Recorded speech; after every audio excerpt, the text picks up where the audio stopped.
London, 1847. The carriage wheels rattled against the cobblestones of Grosvenor Square as Lady Augusta Blackwell stared out at the rain-slicked streets of London. Gaslights flickered through the evening mist, illuminating the grand townhouses that lined the fashionable district. Augusta adjusted her black gloves, a gesture that had become habitual in the 2 years since her husband's passing. At 23, she was far too young to have resigned herself to perpetual mourning, yet the thought of rejoining society filled her with unutterable dread. "We have arrived, Your Grace," announced Fletcher, her loyal coachman, as the carriage came to a halt before Pembroke House. "Perhaps we might circle the square once more," Augusta suggested, her voice barely audible over the sound of nearby musicians tuning their instruments. Fletcher's weathered face appeared at the carriage door. "With respect, Your Grace, Lady Catherine would be most disappointed if you failed to appear. She has gone to great lengths to secure your attendance." Augusta sighed. Her cousin Catherine had indeed been relentless in her campaign to draw Augusta back into society. Widowhood was no excuse for becoming a recluse, Catherine had insisted, particularly when one possessed youth, beauty, and a substantial fortune. "Very well," Augusta conceded, accepting Fletcher's hand as she descended from the carriage. Her emerald gown, the first coloured garment she had worn since donning widow's weeds, caught the lamplight as she moved toward the entrance. Though still subdued compared to the vibrant peacockery of the season, the deep green was a concession to Catherine's pleas that she begin her gradual return to society. The footman at the door bowed deeply. "Lady Augusta Blackwell, Duchess of Westmoreland," he announced as she crossed the threshold. Conversation faltered momentarily as heads turned to observe her entrance. Augusta felt her cheeks warm under the scrutiny of countless eyes, many of which she had not met in over 2 years. "Augusta, my dear," Catherine Pembroke, Countess of Hartfield, swept forward, resplendent in ivory, silk and pearls. "How wonderful to see you at last. I was beginning to fear you had turned into a spectre, haunting that dreary estate of yours in Hampshire." "Hadley Manor is hardly dreary," Augusta replied, accepting her cousin's embrace with a small smile. "It is peaceful." "Peace is for the elderly and the infirm," Catherine declared, linking her arm through Augusta's. "You, my dear, need life, and perhaps," she added with a meaningful glance around the glittering assembly, "someone to share it with." Augusta stiffened. "Catherine, you promised—" "I promised not to arrange matches," her cousin interrupted. "I said nothing about allowing nature to take its course. Now come, there are many who wish to renew their acquaintance with you." As Catherine led her through the throng, Augusta nodded politely to familiar faces, responding to condolences and pleasantries with practiced composure. The ballroom glowed with the light of 1,000 candles, reflecting off crystal chandeliers and the jewels adorning the necks of London's elite. "Lady Augusta, what a delight to see you again," remarked Lady Winthrop, an elderly dowager whose sharp eyes missed nothing. "We had begun to wonder if you would ever emerge from seclusion." "I have been occupied with estate matters," Augusta replied evenly. "Yes, I imagine managing Westmoreland's properties must be quite the challenge for a young woman," Lady Winthrop observed, her tone suggesting she found the notion questionable. "Though I understand your late husband's solicitors handle most affairs." Before Augusta could respond, a sudden hush fell over the assembly. The music, which had been building toward the opening dance, faltered momentarily. "Well," Lady Winthrop breathed, her roomy eyes widening. "It seems the evening has become decidedly more interesting." Augusta turned to follow the collective gaze of the room. A tall figure stood in the entrance, his severe black evening attire emphasizing rather than diminishing his commanding presence. Even from a distance she could discern the hard line of his jaw, the uncompromising set of his shoulders. "The Duke of Shadowmere," Catherine whispered, her fingers tightening on Augusta's arm. "Alexander Cavendish. I did not expect him to attend." Augusta had heard the name, of course. Even in her seclusion, rumors of the feared Duke had reached her ears. His first wife's mysterious death, his ruthless business acumen, his icy demeanor that kept even the most determined social climbers at bay.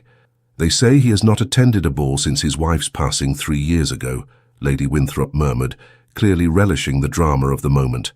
"One wonders what has drawn him here tonight." As if sensing her scrutiny, the Duke's gaze swept the room, eventually settling on Augusta. For a moment that seemed to stretch into eternity, their eyes locked across the crowded ballroom.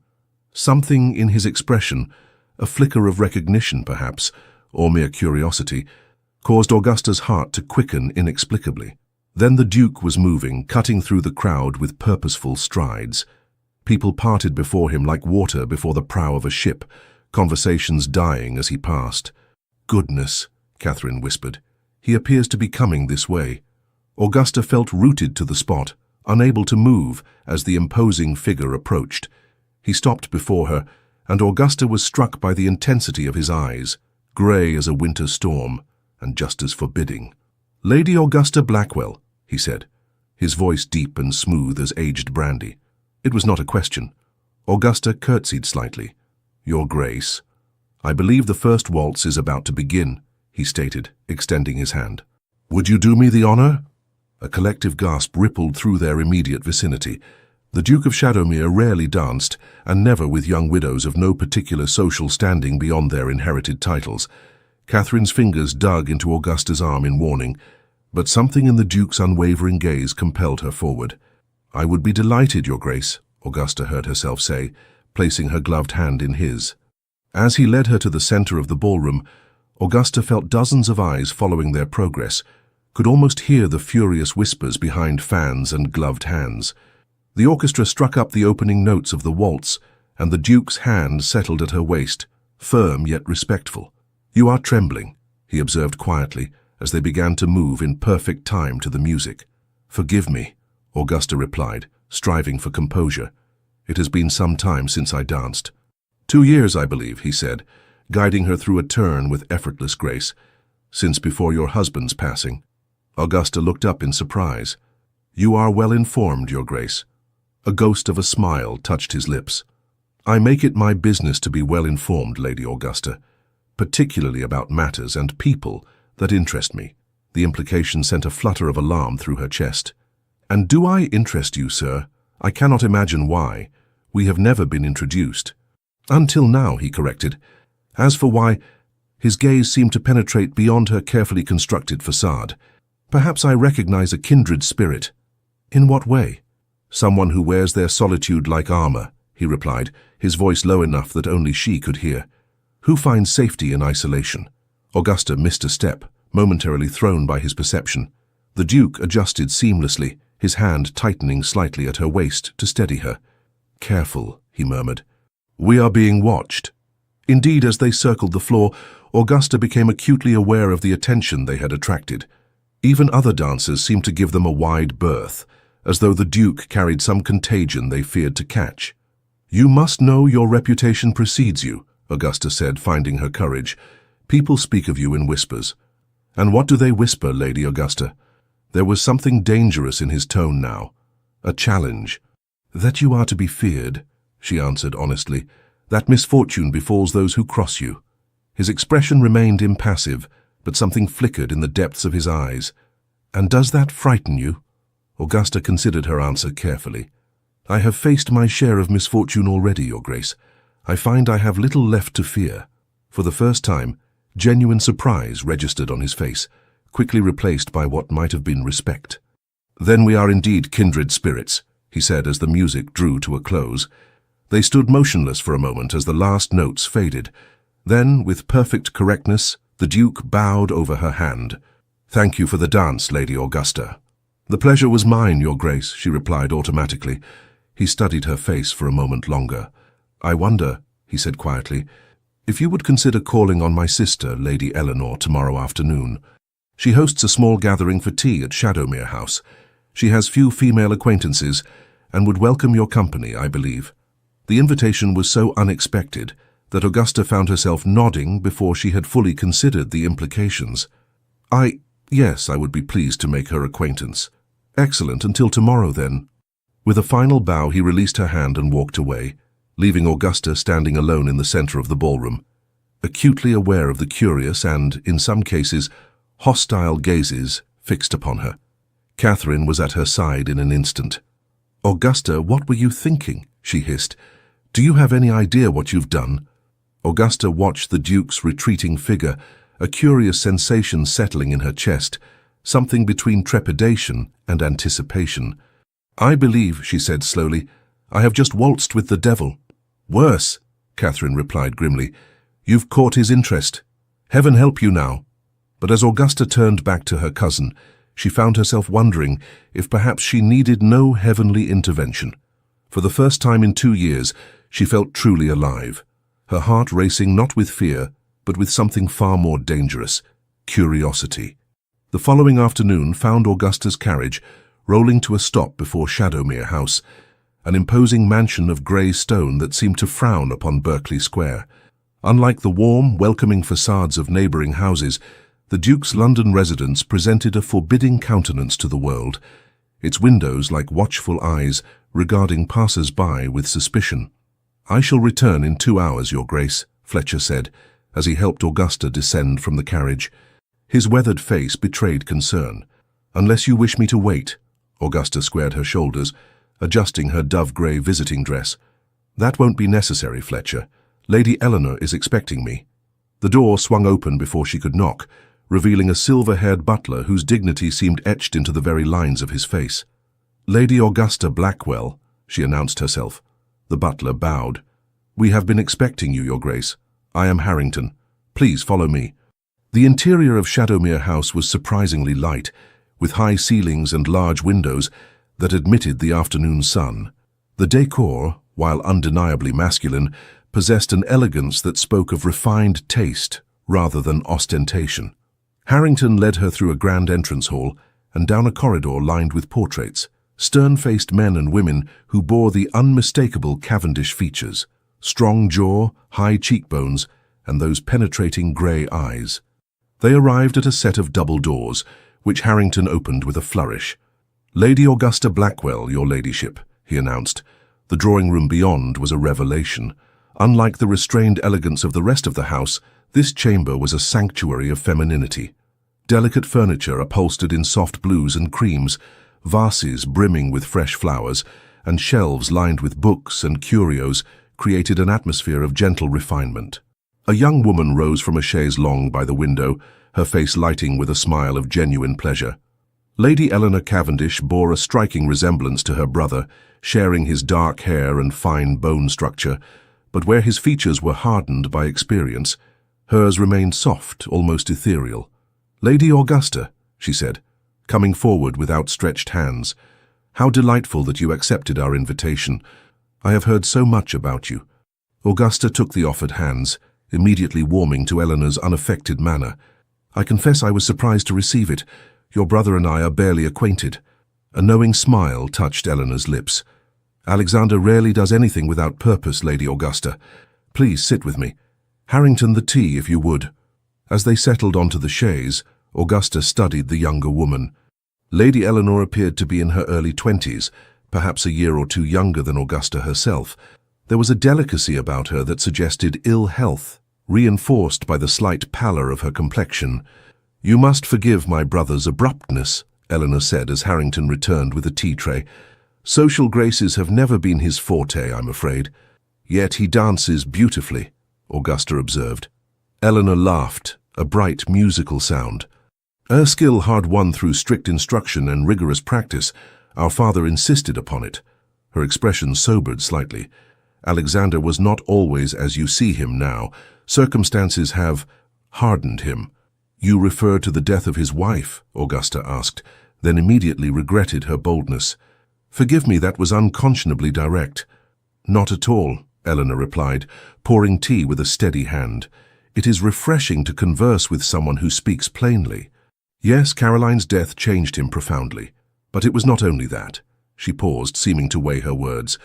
"My brother has shouldered many burdens alone." Augusta accepted the offered cup. "Including your care." Eleanor's gaze sharpened with interest. "You are perceptive, Lady Augusta. Yes, I have been in poor health since childhood. Alexander has been both brother and guardian to me since our parents' passing 10 years ago." "That must have been difficult for you both," Augusta said softly. "I lost my parents young as well." "Yes, I know." At Augusta's questioning look, Eleanor coloured slightly. "Alexander mentioned it. He researches those who catch his attention." Before Augusta could respond to this revelation, the drawing-room door opened once more. Alexander Cavendish stood on the threshold, his tall figure silhouetted against the light from the hallway. "Lady Augusta," he said with a slight bow.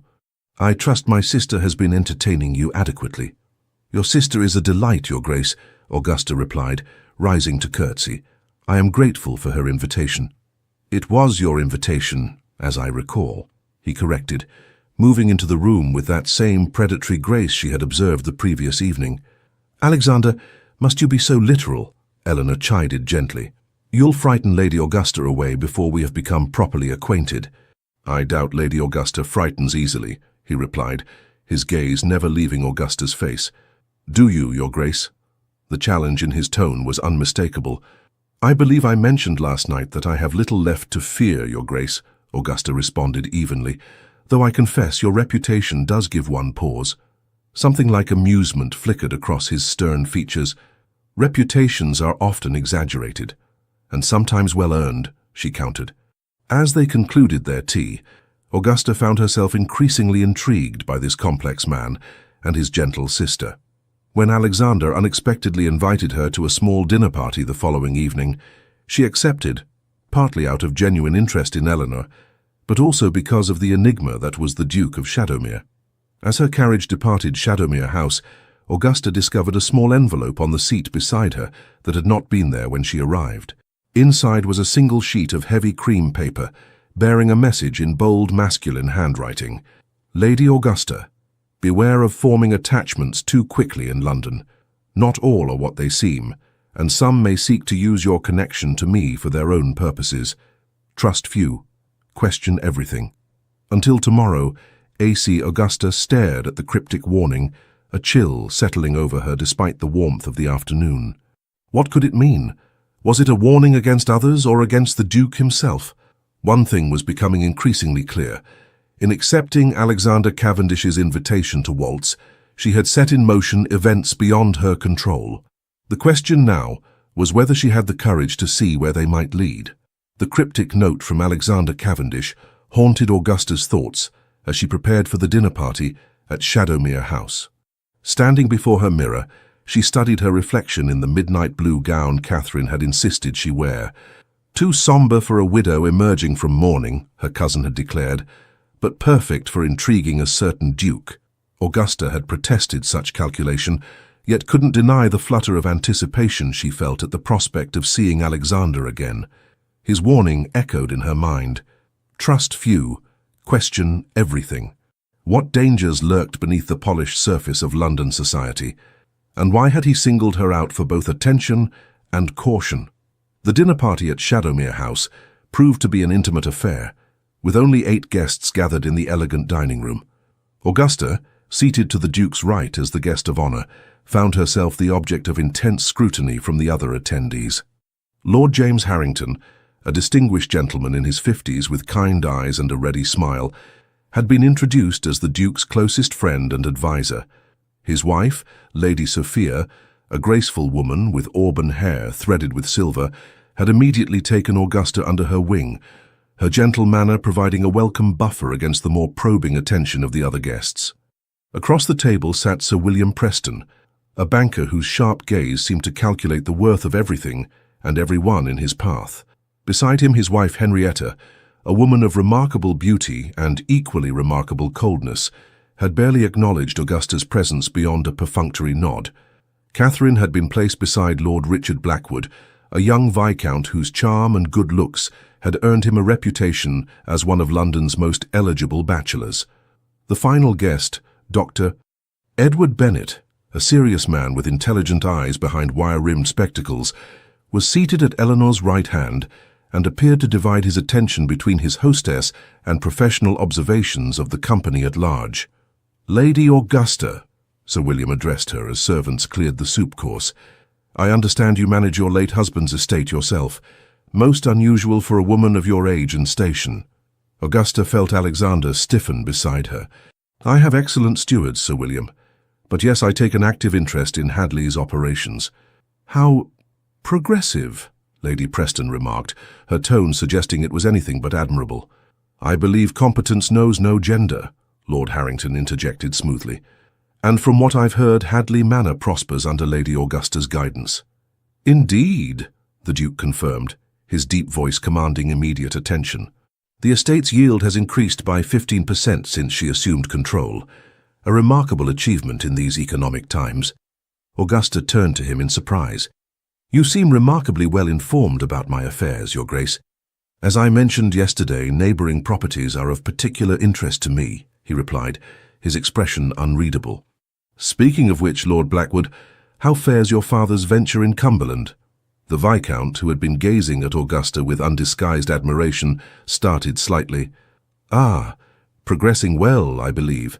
Father seldom shares the details with me, I'm afraid. A pity, the Duke remarked. One would think the heir to such extensive holdings would take a keener interest in their management. Lord Blackwood flushed, and Augusta felt a twinge of sympathy for the young man. Perhaps Lord Blackwood has other interests that command his attention, she suggested.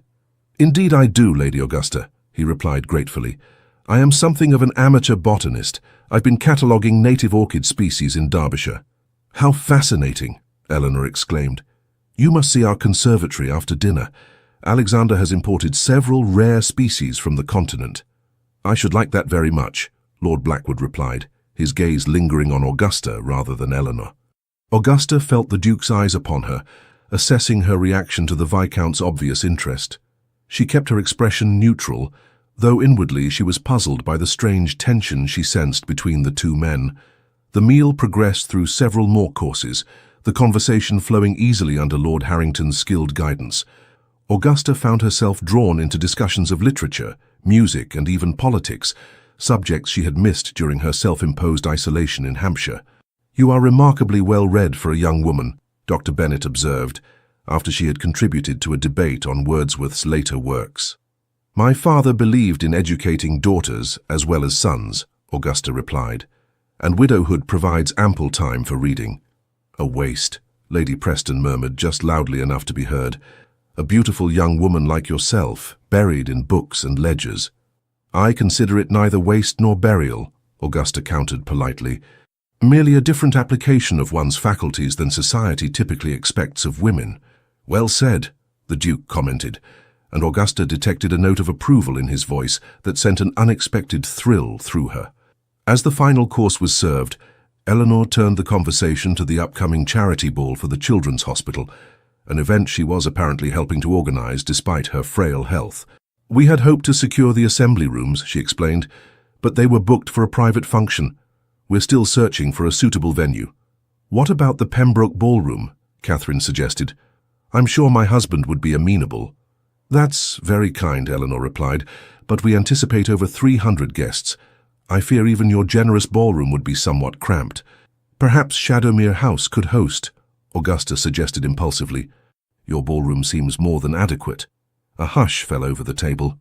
The Duke rarely opened his home to large gatherings, a fact Augusta realized belatedly as she noted the surprised expressions around her. An excellent suggestion, Alexander said after a moment's consideration. Eleanor, make the necessary arrangements. Eleanor's face lit with delight. Are you certain, Alexander? It would mean opening much of the house to the public. For a worthy cause, he replied, his eyes meeting Augusta's.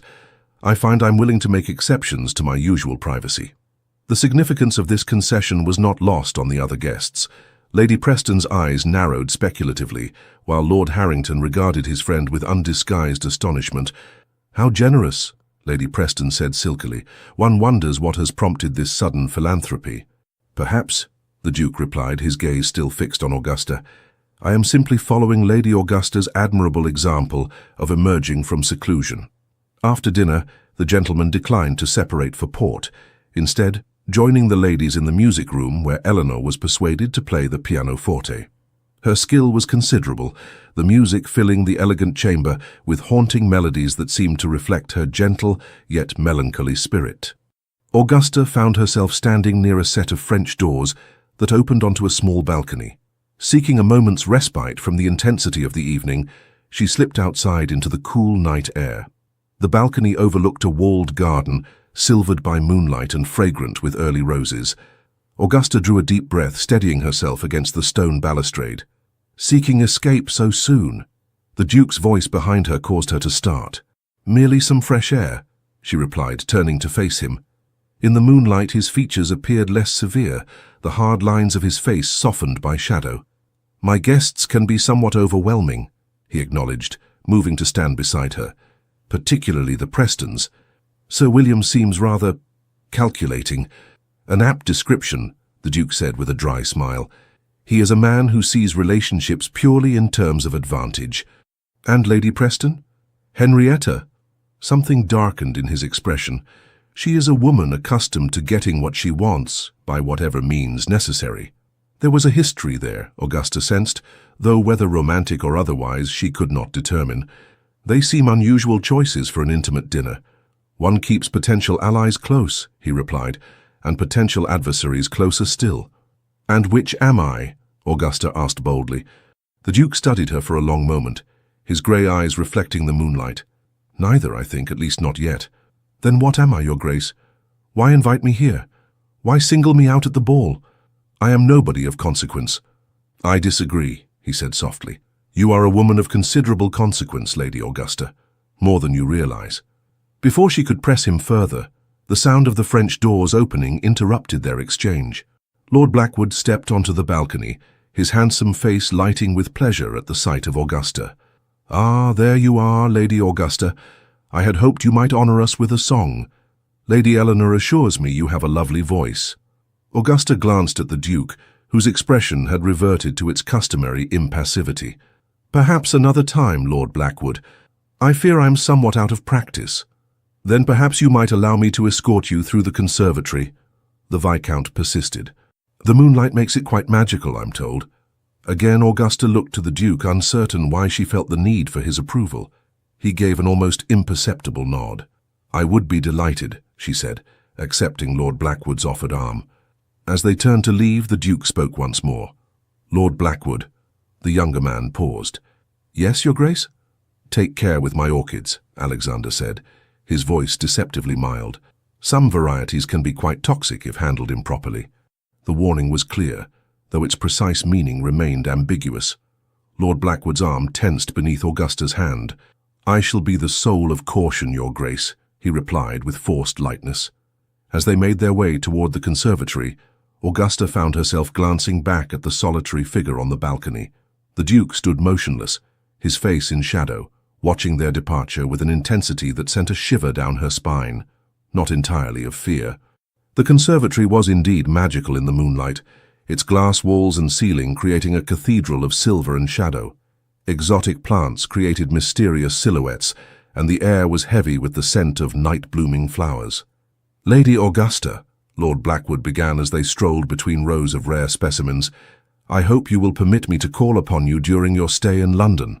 That is very kind, my lord, but I'm not certain— Please, he interrupted, stopping to face her. I have admired you from afar for some time. Even before your husband's passing, your grace and intelligence were spoken of with great respect. Augusta was surprised by his earnestness. You flatter me, sir. Not at all, he insisted. And now, seeing you here, I find myself even more captivated. May I hope that you might consider me as a friend, at least? There was something almost desperate in his manner that puzzled her. Lord Blackwood, we are barely acquainted. Richard, please, he said, taking her hand. And acquaintances must begin somewhere, must they not? Before Augusta could respond, a quiet voice spoke from the shadows. Lord Blackwood, I believe Lady Eleanor is asking for you. Dr. Bennet emerged from behind a large palm, his expression carefully neutral. Lord Blackwood released Augusta's hand reluctantly. Of course, he said. Lady Augusta, will you accompany me back? In a moment, she replied. I should like to admire the orchids a while longer. With obvious reluctance, Lord Blackwood departed, leaving Augusta alone with the doctor. You should be cautious, Lady Augusta, Dr. Bennet said, once the Viscount was out of earshot. Regarding Lord Blackwood? She asked. Regarding everyone in this house, he replied, his voice low, including, perhaps especially, our host. Augusta studied the serious-faced physician. You are the Duke's doctor, are you not? And his friend, I hope, Bennet confirmed, which is why I feel compelled to warn you. The Duke's interest in you has not gone unnoticed, and there are those who might seek to use you to gain advantage over him. Use me? How? Dr. Bennet hesitated. The circumstances surrounding the first Duchess's death were complicated. There are those who believe the Duke was somehow responsible. though I know this to be false. And you think Lord Blackwood is among these people? I think, the doctor said carefully, that Lord Blackwood's sudden interest in you may not be entirely based on your personal charms, considerable though they are. His family has a long-standing feud with the Cavendishes, dating back generations. Augusta frowned. Then why would the Duke invite him here? Alexander keeps his enemies under close observation, Bennet replied. And perhaps he wished to see how you would respond to the Viscount's attentions. I am not a pawn to be moved about on some chessboard, Augusta said, indignation rising. No, Bennet agreed, but you may find yourself on one nonetheless. Be careful, Lady Augusta. Alexander Cavendish is a good man despite what rumors may suggest, but his world is more dangerous than you know. With that cryptic warning, the doctor offered his arm. Shall we rejoin the others? As they walked back toward the music room, Augusta's mind whirled with questions. What game was being played here? And why did she seem to be at its center? The remainder of the evening passed without incident, though Augusta was acutely aware of the undercurrents flowing beneath the polite conversation. Lord Blackwood continued his attentions, though somewhat subdued after Dr. Bennet's intervention. Lady Preston watched her with calculating eyes, while Sir William engaged the Duke in what appeared to be a heated discussion of business matters in a corner of the room. As the evening drew to a close, Augusta found herself once more in the Duke's company as he escorted her and Catherine to their waiting carriage. I trust you found the evening tolerable, he said, his voice low enough that only she could hear. More than tolerable, Augusta replied honestly, though somewhat perplexing. A ghost of a smile touched his lips. Life is seldom straightforward, Lady Augusta. So it seems, she agreed, particularly in your orbit, Your Grace. He assisted her into the carriage with careful hands. Until the charity ball, then. I shall call upon you tomorrow to discuss the arrangements. Tomorrow? Augusta echoed, surprised. Unless that would be inconvenient? Not at all, she replied, aware of Catherine's curious gaze. We shall expect you. As the carriage pulled away, Catherine leaned forward eagerly. Augusta, you dark horse, what have you done to captivate the fearsome Duke of Shadowmere? He scarcely took his eyes from you all evening. Augusta shook her head, genuinely bewildered. I haven't the faintest idea, Catherine. We've barely exchanged more than pleasantries. Nonsense! Something has clearly caught his interest. Catherine's eyes gleamed with excitement. How extraordinary! The most elusive bachelor in England pursuing my widowed cousin. He is hardly pursuing me, Augusta protested, and I am not seeking his attention. Catherine's expression grew serious. Be careful, Augusta. The Duke's reputation is complicated. There are rumors about his first wife's death that were never satisfactorily explained. So, Dr. Bennet implied, Augusta murmured. You discussed this with Bennet? Catherine looked shocked. What did he say? Augusta hesitated, uncertain how much to reveal. Only that the circumstances were complicated, but that he believed the Duke innocent of any wrongdoing. Well, he would say that, wouldn't he? Bennet has been the Duke's physician for years. Catherine sighed. I'm not saying you should avoid Alexander Cavendish. Heaven knows you deserve some excitement after 2 years of mourning. Just proceed with caution. I assure you, caution is uppermost in my mind, Augusta replied, though even as she spoke she wondered if it was entirely true. There was something about the Duke that called to her, a recognition of kindred pain, perhaps, or simply the magnetic pull of a man whose every word and gesture hinted at hidden depths. Later that night, as Augusta prepared for bed in the guest chamber of Catherine's townhouse, her lady's maid, Wilson, handed her a small package. This arrived by messenger just after we returned, Your Grace, Wilson explained. The footman said it was most urgent. The package, wrapped in plain brown paper and sealed with unmarked wax, contained a folded letter and a small brass key. Augusta opened the letter with trembling fingers. Lady Augusta, forgive the late hour of this communication. Matters have arisen that require immediate attention. The enclosed key opens the garden gate at the rear of Shadowmere House. Come at your earliest convenience tomorrow morning. Enter through the garden and proceed to the conservatory. Tell no one of this message, not even your cousin. Trust no one until we have spoken. A.C. Augusta stared at the cryptic note, her heart racing. What could possibly be so urgent as to require such secrecy? And why did the Duke trust her? a virtual stranger with whatever mysterious situation had arisen. "Is everything well, Your Grace?" Wilson inquired, noting her mistress's troubled expression. "Yes," Augusta replied, quickly folding the letter. "Merely a social matter. That will be all for tonight, Wilson." After her maid had departed, Augusta paced the bedroom, the brass key clutched in her palm. Every instinct for self-preservation urged her to ignore the summons, to return the key unused. Yet something stronger, curiosity perhaps, or a deeper recognition that whatever path her life was to take now depended on her response to this moment, compelled her to set the key on her nightstand and blow out the candle. Tomorrow she would answer the Duke's call. For better or worse, she would step fully into the shadow world of Alexander Cavendish and discover what fate awaited her there. The brass key felt impossibly heavy in Augusta's pocket as she made her way through the misty London morning. Having slipped away from Catherine's townhouse under the pretense of an early walk, she navigated the quiet streets with quickening steps, her heart pounding with each block that brought her closer to Shadowmere House. The Duke's urgent summons had robbed her of sleep. What could be so pressing that it required such secrecy? And why had he chosen to trust her, a woman he had known for mere days? These questions had circled her mind throughout the night, leaving her both apprehensive and undeniably intrigued. The rear garden of Shadowmere House was enclosed by a high stone wall, ivy-covered and forbidding. The gate, almost hidden between two ancient oak trees, yielded to the key with a soft click. Beyond lay a formal garden, its paths and hedges rendered ethereal by the morning mist. Augusta followed a gravel path toward the house, her footsteps muffled by the damp air. The conservatory gleamed like a crystal palace at the garden's edge, its glass walls clouded with condensation. She hesitated at the door, suddenly aware of the impropriety of her situation. To visit a bachelor's home unchaperoned at his secret invitation, it was scandalous by any measure.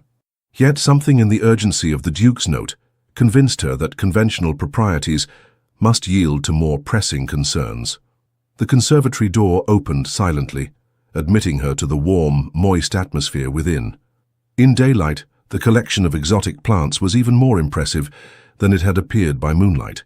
Orchids in every conceivable color bloomed alongside ferns, palms, and flowering vines that created a verdant labyrinth. Lady Augusta. She turned to find the Duke emerging from between two towering palms. He was dressed more casually than she had yet seen him, in riding breeches and a white shirt open at the collar, his dark hair slightly disheveled. The effect was startlingly intimate. "Your Grace," she acknowledged, suddenly acutely aware of her compromised position. "Your note sounded urgent." "It was," he confirmed, stepping closer. In the diffuse light filtering through the glass ceiling, his grey eyes appeared almost silver. "I apologize for the secrecy, but I feared our conversation last night might have been overheard." "By whom?"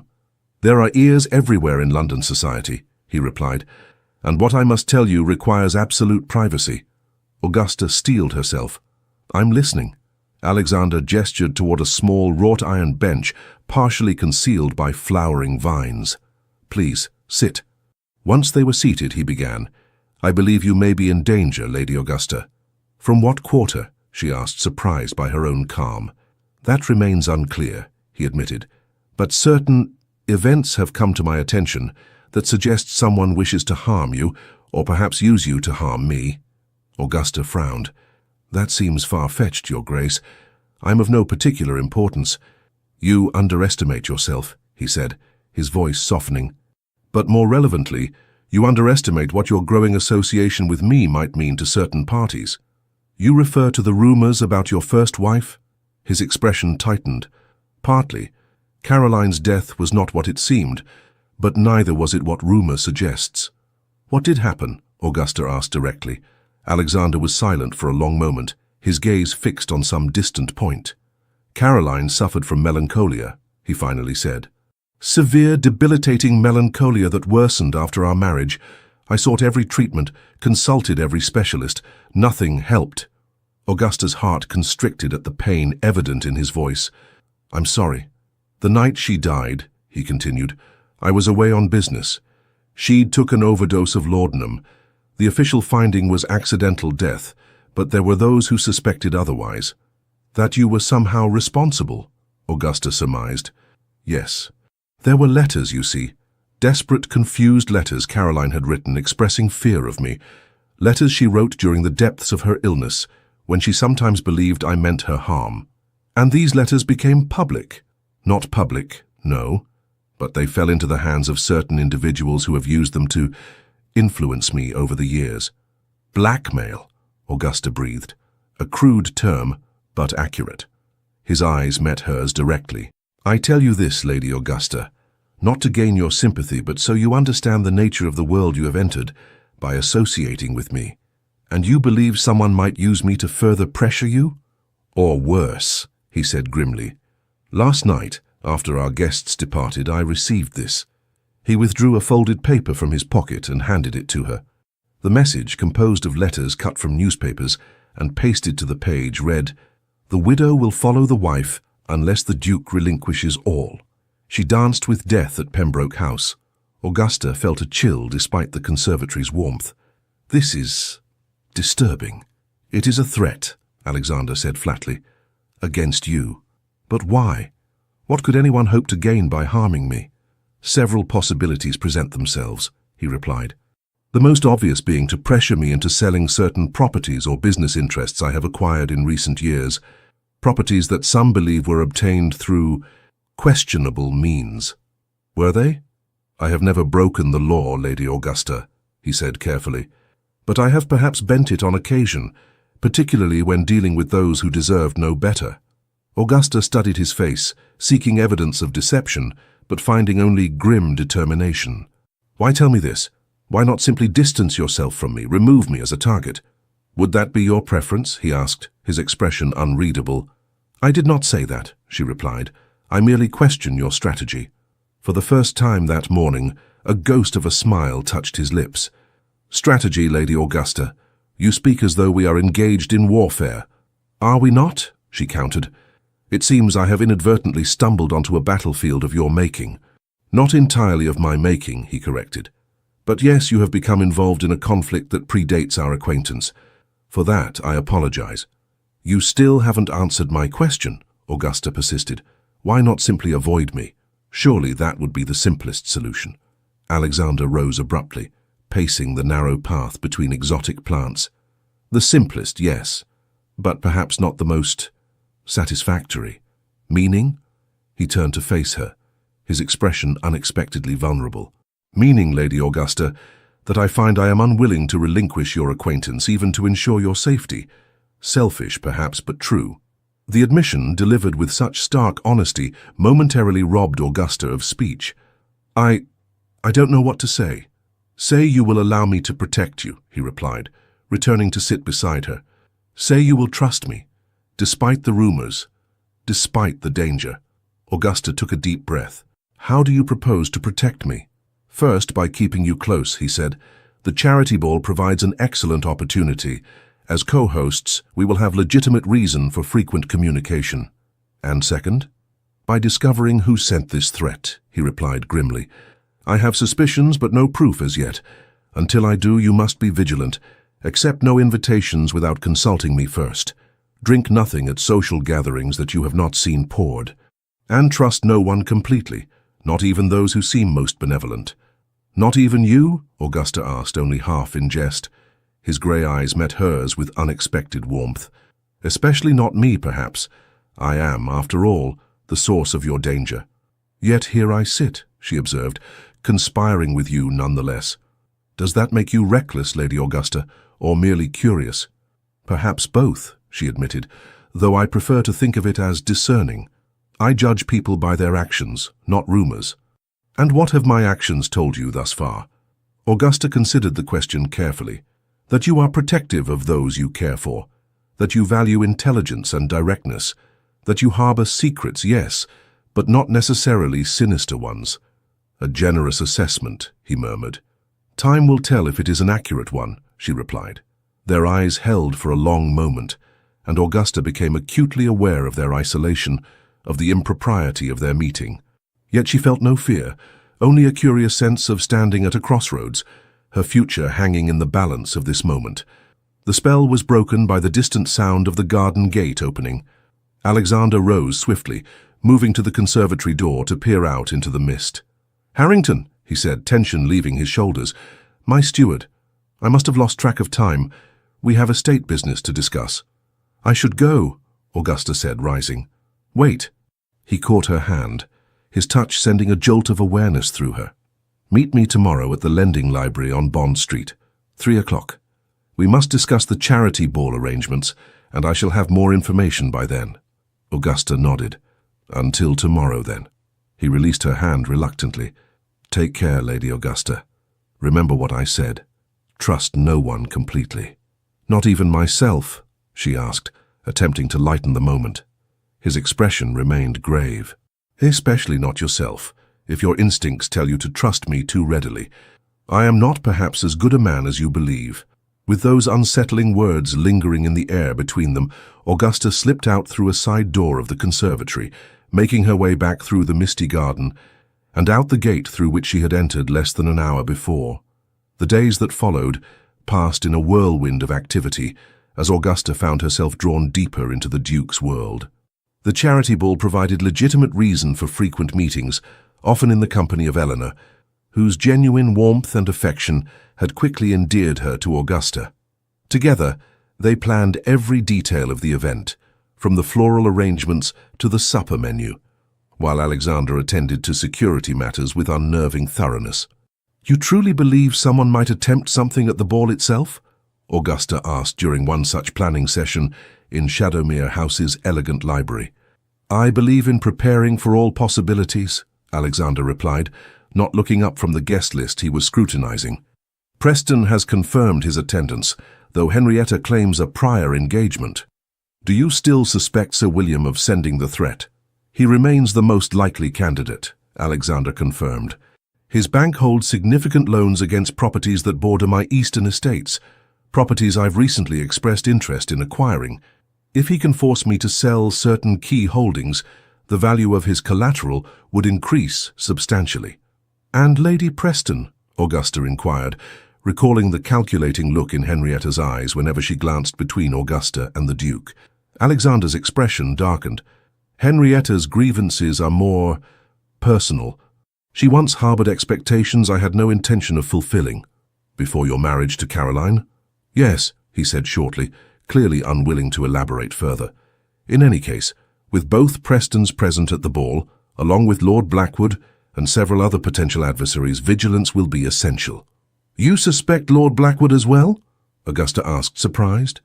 Despite the young Viscount's continued attempts to engage her interest during the past weeks, she had found him charming, if somewhat shallow, hardly the type to resort to anonymous threats. "I suspect everyone until proven trustworthy," Alexander replied, his gaze finally meeting hers. "A habit that has served me well over the years." "And yet you trust me," she observed. "A woman you've known less than a month." Something softened in his expression. "Trust is perhaps too absolute a term. Let us say I am inclined to believe in your integrity, an inclination that grows stronger with each passing day." The admission, delivered with such careful precision, nevertheless sent a flutter of warmth through Augusta's chest. Before she could respond, the library door opened to admit Eleanor, her pale face flushed with excitement. "The final RSVPs have arrived," she announced, waving a sheaf of cards. "Over 300 guests confirmed. Augusta, we've done it. This will be the most successful fundraiser in the hospital's history." As Eleanor reviewed the acceptances, Augusta found her attention drawn to Alexander. He had returned to his papers, but she felt his awareness of her like a physical touch. Something was shifting between them, something beyond the practical alliance formed in the face of unknown threats, something that frightened and exhilarated her in equal measure. The evening of the charity ball arrived, with a flurry of last-minute preparations. Augusta had spent the day at Shadowmere House, overseeing the final arrangements alongside Eleanor. Now, as she prepared to change for the evening, she found herself in the elegant guest chamber that had been set aside for her use, a courtesy that had raised Catherine's eyebrows, but which Eleanor had insisted upon as practical necessity. You can hardly be expected to travel back and forth in your ball gown," Eleanor had declared. "Besides, Alexander says it's safer for you to remain here until the last guests have departed." The reminder of potential danger cast a momentary shadow over Augusta's anticipation. Despite Alexander's vigilance, no further threats had materialized, nor had he been able to prove Sir William's involvement in the original message. Yet Augusta could not shake the feeling of being watched whenever she ventured into society, a prickling awareness of hostile scrutiny from unknown quarters. A soft knock at the door interrupted her thoughts. Wilson, her lady's maid, entered with a large box. "This just arrived for you, Your Grace," Wilson said, placing the box on the bed. "From His Grace, the Duke." Augusta opened the package with curious fingers. Inside, nestled in tissue paper, lay a magnificent gown of silver silk embellished with delicate beadwork that caught the light like tiny stars.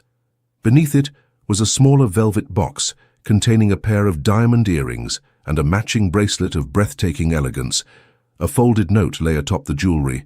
"For tonight's co-hostess, the silver suits your eyes." Augusta traced her fingers over the bold handwriting, her heart quickening at the personal nature of the gift.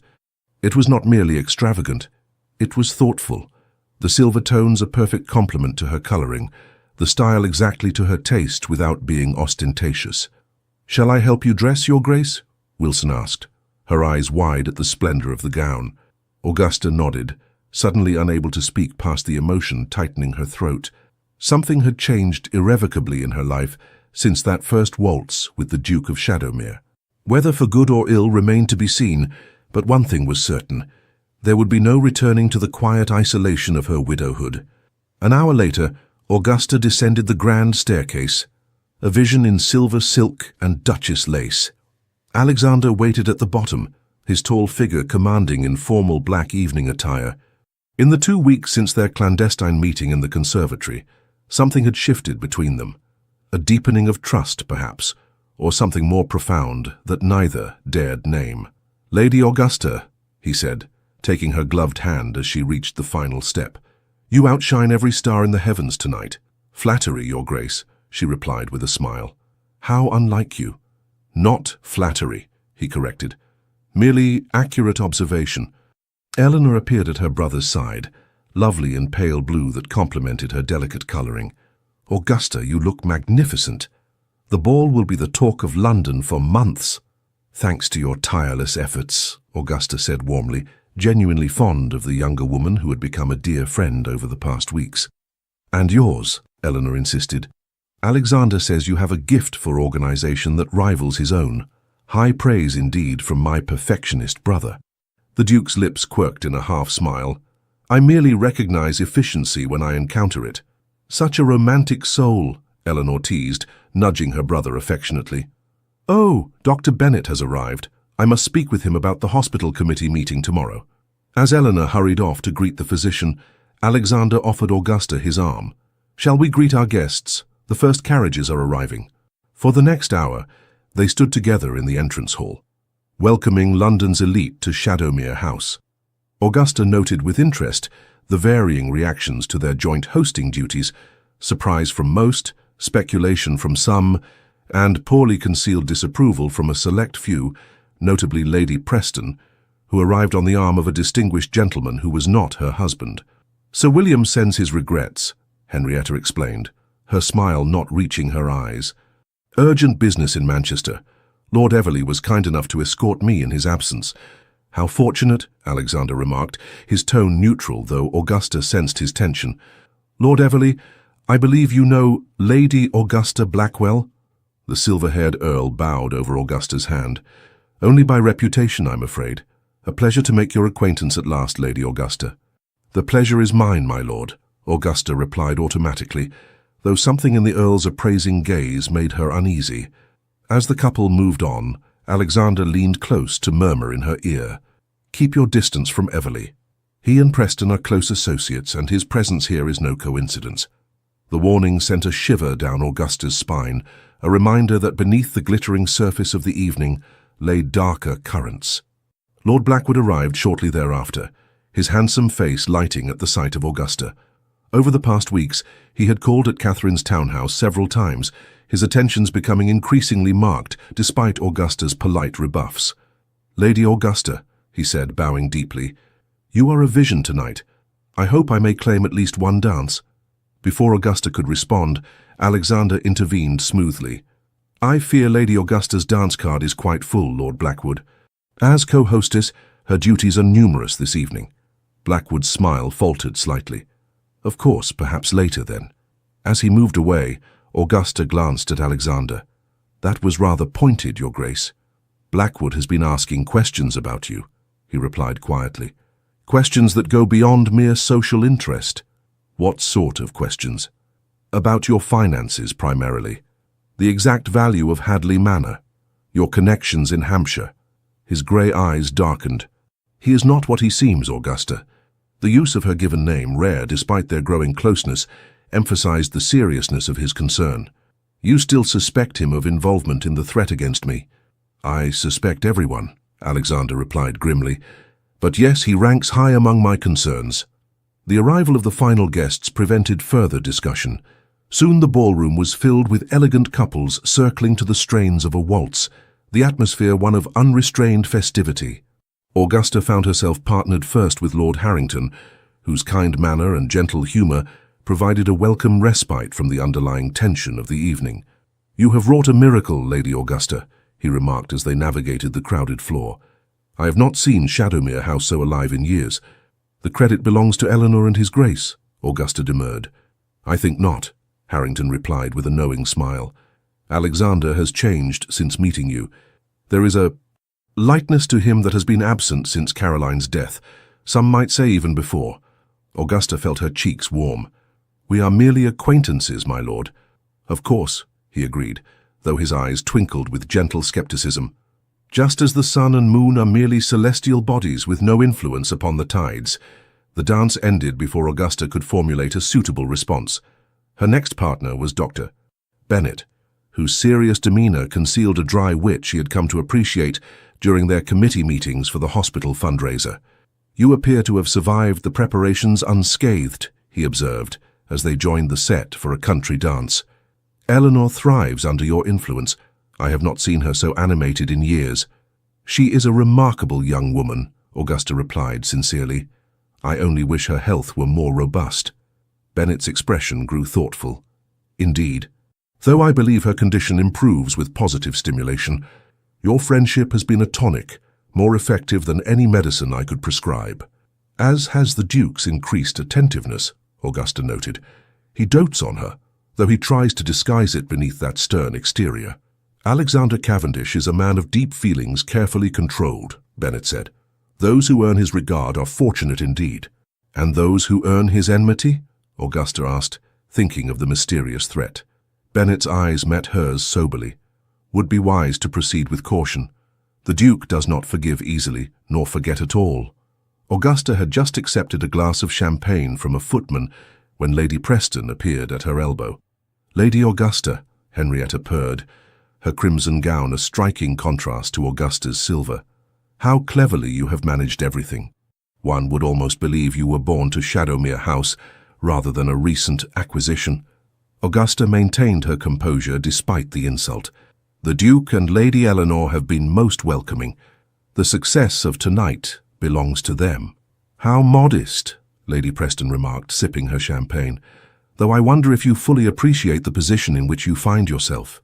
I'm afraid I don't take your meaning. Henrietta's perfect lips curved in a smile that didn't reach her eyes. No, let me be plain then. Alexander Cavendish is not a man who forms attachments lightly. That he has singled you out is noteworthy. We share an interest in the Children's Hospital, Augusta replied carefully. Nothing more. Lady Preston laughed, a tinkling sound devoid of warmth. My dear, we are both women of the world. The Duke's interest extends far beyond charity work, as all of London can see. I merely wonder if you understand what accepting such interest might entail. Again, I must profess confusion, Lady Preston. Henrietta leaned closer, her voice dropping to a confidential murmur.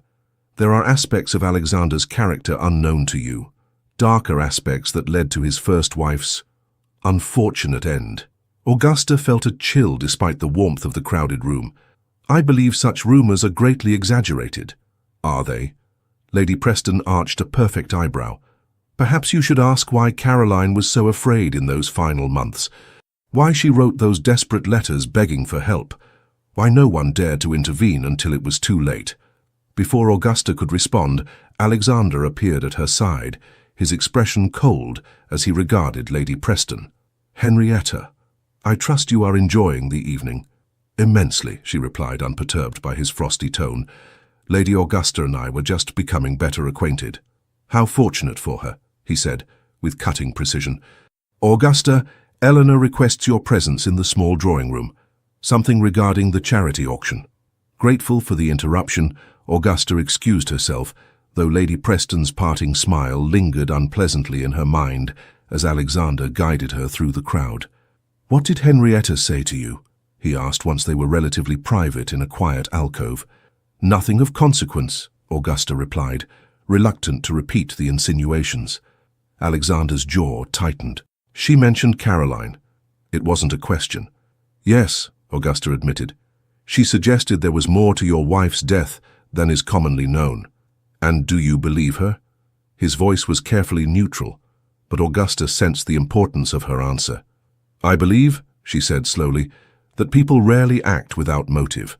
Lady Preston clearly bears you ill will. The question is why." Something like relief flickered in his eyes. "A perceptive observation. Henrietta once believed herself to be a suitable match for me. I disagreed. Before your marriage to Caroline?"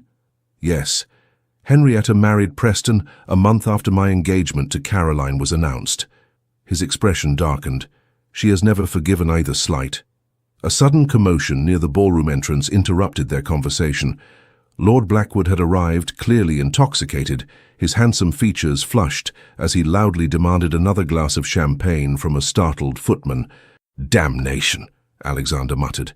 "Just what the evening needed." He started toward the disturbance, but Augusta caught his arm. "Let me. A scene would only draw more attention." Before he could object, Augusta moved swiftly to Blackwood's side, taking his arm with a firm grip disguised as a friendly gesture. "Lord Blackwood, how pleasant to see you again. I believe you promised to show me the library earlier. Shall we?" Confusion crossed his face, followed by a slow smile of comprehension. "Lady Augusta, of course, the library." She guided him from the ballroom, aware of Alexander's watchful gaze as they departed. The library, blessedly empty, offered a quiet retreat from the festivities. Augusta released Blackwood's arm once the door closed behind them. "You should sit, my lord. You seem unwell." Blackwood laughed bitterly. "Unwell? Perhaps, though drunk would be more accurate." He stumbled to a leather armchair, collapsing into it with little grace. "Forgive me, Lady Augusta. I am not at my best this evening." "So I observe," she replied coolly. "May I ask what prompts such behavior?" He studied her through bloodshot eyes. "You truly don't know, do you? How extraordinary." "Know what?" "That you are in grave danger," he said, his voice suddenly clear despite his apparent intoxication. "That Alexander Cavendish is not the man you believe him to be." Augusta sighed. "Lord Blackwood, if you have summoned me here merely to repeat tired rumors—" "Not rumors," he interrupted fiercely. "Truth. Caroline Cavendish did not take her own life. She was murdered." A chill ran down Augusta's spine. "That is a serious accusation, sir." "One I can prove," Blackwood insisted.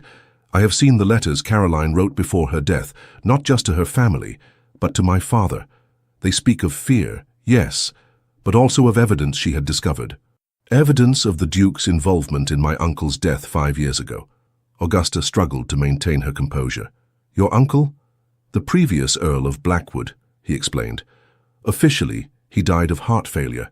In reality, he was ruined by Alexander Cavendish's financial manipulations, driven to despair. And then, when he threatened exposure, silenced permanently." "This is absurd," Augusta said, though doubt had begun to creep into her mind. "Why would the Duke target your uncle?" "For the same reason he targets anyone who stands in his way," Blackwood replied bitterly. "Power, control. The Blackwood estates bordered Shadowmere to the east. My uncle refused to sell certain parcels Cavendish wanted for expansion, a mistake that cost him everything." Before she could respond, the library door opened and Alexander entered, his expression thunderous as he surveyed the scene. "Blackwood," he said, his voice dangerously soft, "I believe it's time you departed." The younger man rose, straightening his waistcoat with exaggerated care. "I was just leaving, Your Grace. Lady Augusta and I have had a most illuminating conversation. Indeed. Alexander's gaze flickered to Augusta's face. How fascinating. Blackwood moved toward the door, pausing as he drew level with the Duke. She deserves to know the truth, Cavendish. About everything. Get out, Alexander replied evenly. While you still can. Something like fear flashed in Blackwood's eyes, quickly masked by bravado. With a final bow to Augusta, he departed, leaving a tense silence in his wake. Alexander closed the library door, leaning against it for a moment before turning to Augusta. I apologize for the interruption. Blackwood has always lacked discretion, particularly when in his cups. He seemed remarkably coherent for a man supposedly in his cups, Augusta observed. Alexander's expression sharpened. What did he say to you? Augusta hesitated, torn between loyalty to Alexander and the disturbing seeds of doubt Blackwood had planted. He made accusations about Caroline's death, about your business dealings with his uncle. I see. Alexander moved to the fireplace, staring into the flames for a long moment. And do you believe him? I don't know what to believe, Augusta admitted. Every person in this house seems to have a different version of the truth. Lady Preston hints at dark secrets. Lord Blackwood alleges murder, and you... She faltered. And I? He prompted. You reveal only what you must. When you must, she said softly, always holding something in reserve. He turned to face her, his expression more vulnerable than she had ever seen it. Would complete honesty serve either of us well, Augusta? Would you truly wish to know every shadow in my past, every compromise I have made to protect what is mine? She met his gaze steadily. I would rather know an uncomfortable truth than believe a comforting lie. Alexander moved toward her slowly, stopping when only a few feet separated them. Then here is truth, unvarnished. I did not kill Caroline, nor did I drive her to take her own life, but I failed her nonetheless. I saw her suffering and believed it temporary, treatable. I was wrong. And Lord Blackwood's uncle? Frederick Blackwood ruined himself through gambling and poor investments, Alexander said flatly. I offered to purchase his lands at fair market value before his creditors seized them. He refused out of pride, then accused me of orchestrating his downfall when those same creditors foreclosed. He died of heart failure after a particularly violent argument with his nephew, the very man who now accuses me of murder. Augusta studied his face, searching for signs of deception, but finding only weary honesty. Why would Lord Blackwood lie about such things? Because the truth implicates him, Alexander replied. Richard Blackwood inherited estates heavily encumbered by his uncle's debts. Most of those debts were held by Sir William Preston's bank. Preston agreed to restructure the loans on favorable terms in exchange for Blackwood's assistance in certain matters. Matters concerning you? And now it seems concerning you as well. Alexander closed the remaining distance between them, taking her hands in his. Augusta, I have not been entirely forthcoming about why I approached you that night at the Pembrokes' ball. Her heart quickened at his touch. I had assumed it was mere chance. Nothing in my life happens by chance, he said quietly. I sought you out because I had received information that Blackwood intended to court you, not for your charms, considerable though they are, but because of Hadley Manor's strategic position. Strategic? Your estate sits between Shadowmere and the railway line being constructed to Southampton, Alexander explained. Control of Hadley would allow access to that railway, access that would increase the value of surrounding properties enormously.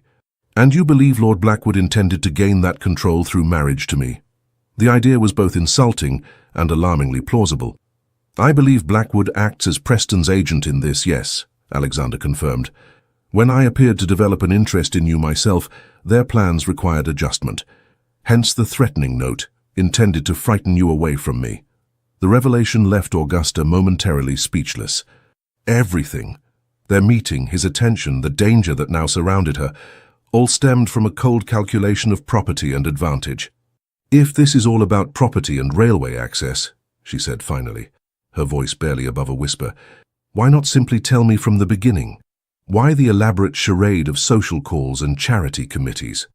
Because, he said, his voice low and unexpectedly gentle, what began as strategic intervention became something I neither expected nor planned for. Augusta withdrew her hands from his, needing space to think. And what was that? Genuine regard, he replied simply. Admiration. A connection I have not felt since... perhaps ever. Before Augusta could respond to this startling admission, a sharp knock at the library door interrupted the moment. Alexander stepped back, his expression closing like a shutter as Eleanor entered, her face pale with concern. "Alexander, Augusta, forgive the intrusion, but there's been an incident. Lady Preston has collapsed in the ballroom." "What happened?" Alexander demanded, immediately alert. "Doctor?" "Bennett is attending her now," Eleanor explained hurriedly. "She complained of dizziness, then fainted. There's a speculation that her champagne may have been tampered with." Augusta felt a cold dread settle in her stomach. "Tampered?" Eleanor nodded grimly. "Bennett believes she may have been poisoned." "Was anyone seen near her drink?" Alexander asked sharply. "Several people, apparently," Eleanor replied. "The ballroom is crowded after all." "But—" She hesitated, glancing anxiously at Augusta. "But what?" Alexander pressed.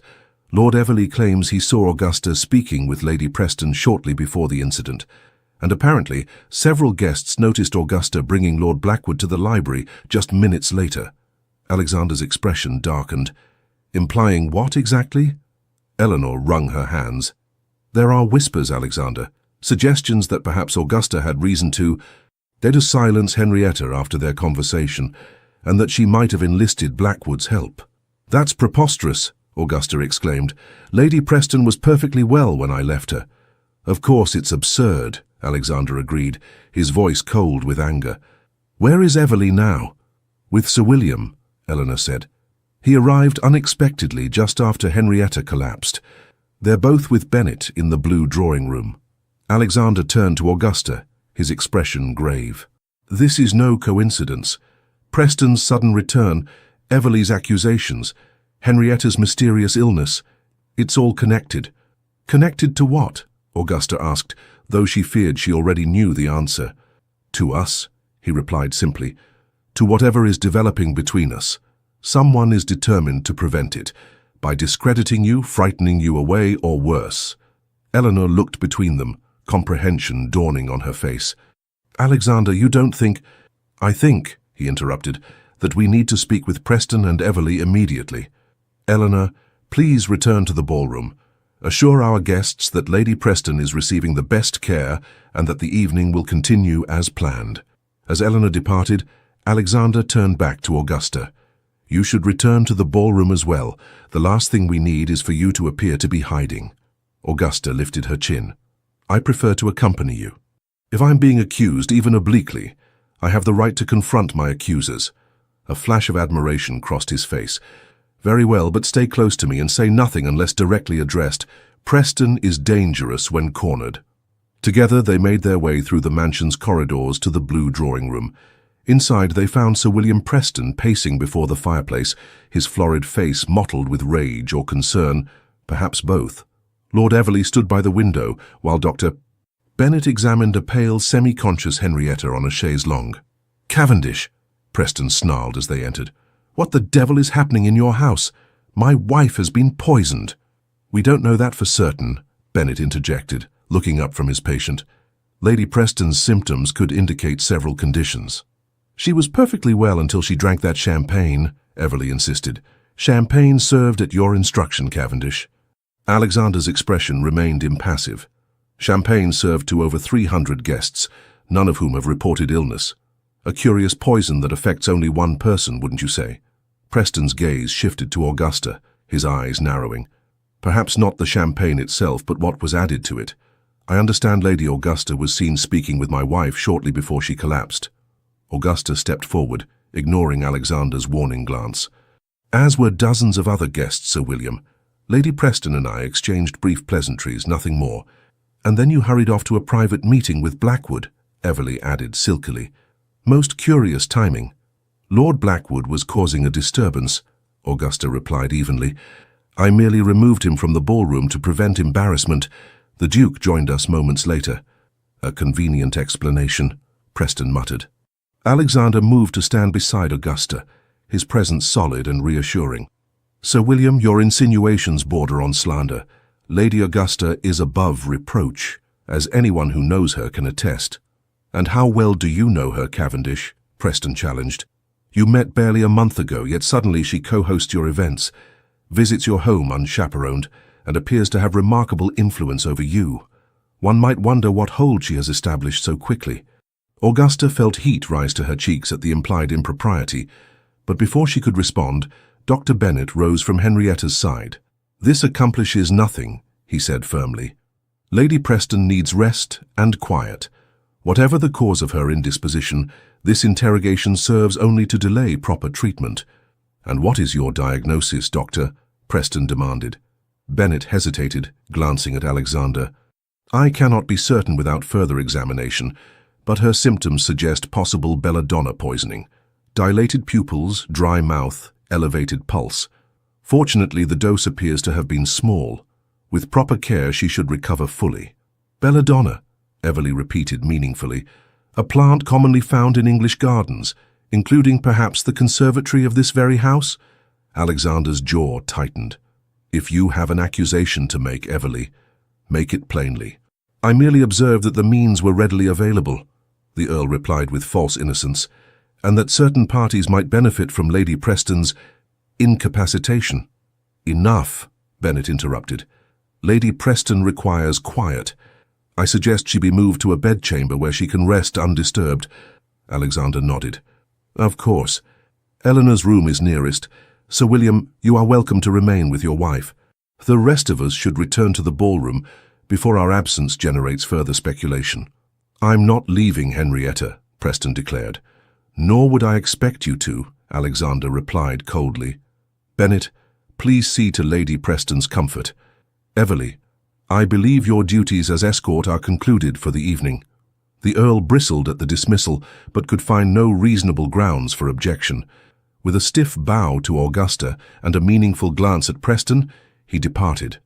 Once Henrietta had been moved to Eleanor's chamber with Preston and Bennet in attendance, Alexander led Augusta to a small anteroom adjacent to the ballroom. "This is no coincidence," he said, his voice low and urgent. "Preston was supposedly in Manchester. His sudden return, Henrietta's mysterious illness, it's all calculated to create scandal, to link your name to something unsavory." "But why?" Augusta asked, bewildered by the lengths to which someone would go to separate her from Alexander. "Surely there are simpler ways to prevent a railway connection across my land?" Alexander's expression grew troubled. "I fear this may no longer be merely about property and railways. Preston has harbored resentment against me for years, dating back to a business venture in which he felt cheated. Henrietta's grievance is more personal, as I explained. If they believe I have developed genuine feelings for you, they would seek to destroy what they cannot have," Augusta finished, the realization chilling her. "Not just my reputation, but any chance of happiness between us." "Yes," he agreed, his grey eyes dark with concern. "The question is how far they are willing to go. Poisoning Henrietta herself to cast suspicion on you suggests a disturbing commitment to their cause." Augusta considered this. "But surely Lady Preston wouldn't willingly ingest poison, even at her husband's instruction." "Perhaps she didn't know," Alexander suggested. "A small amount of belladonna in her toilette, absorbed through the skin rather than ingested, would produce similar symptoms without her knowledge or consent. The calculation required for such a scheme was horrifying to contemplate. These are not merely business rivals, Alexander. These are dangerous enemies." "Yes," he agreed grimly. "Which is why you must leave London. Tonight." Augusta stared at him in shock. "Leave? Now?" "Return to Hadley Manor at first light," he insisted. "Preston and his allies cannot touch you there, on your own land, surrounded by loyal servants." "And what of you?" she demanded. "Am I to flee while you remain to face these accusations alone?" "I have weathered worse storms," he replied. "Once the immediate scandal subsides, I will join you at Hadley." "There are matters between us that remain unresolved, Augusta. Matters that deserve to be addressed away from prying eyes and malicious tongues." The intensity of his gaze left no doubt as to his meaning.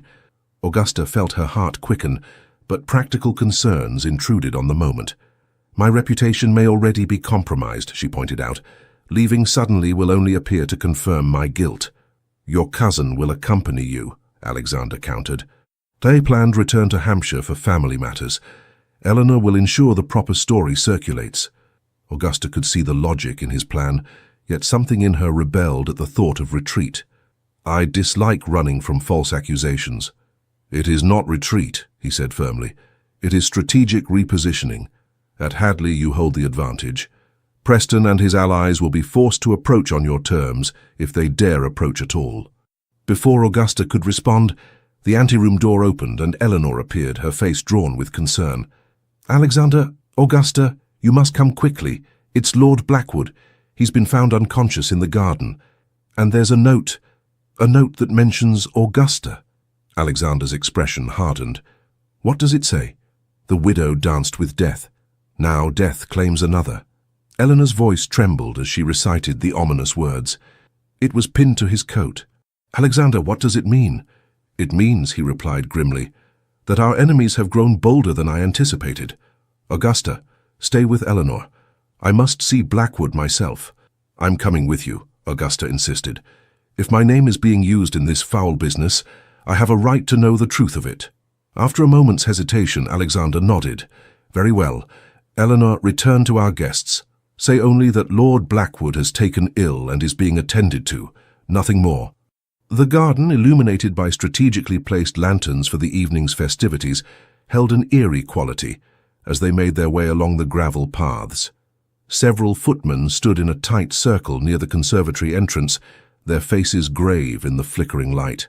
Stand aside, Alexander commanded, and the men parted to reveal Lord Blackwood sprawled on the ground, his evening clothes dishevelled, a thin trickle of blood running from his temple.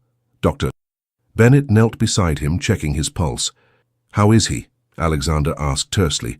Bennett looked up, his expression troubled. Alive, but deeply unconscious. He's been struck on the head, deliberately, I'd say, given the nature of the wound. And this? Alexander indicated a folded paper clutched in one of the footman's hands. Found pinned to his lordship's coat, Your Grace, the servant explained, handing over the note. Alexander read it, his jaw tightening, then passed it to Augusta. The message, composed of cut newspaper letters like the previous threat, was exactly as Eleanor had reported. Who found him? Augusta asked, fighting to keep her voice steady.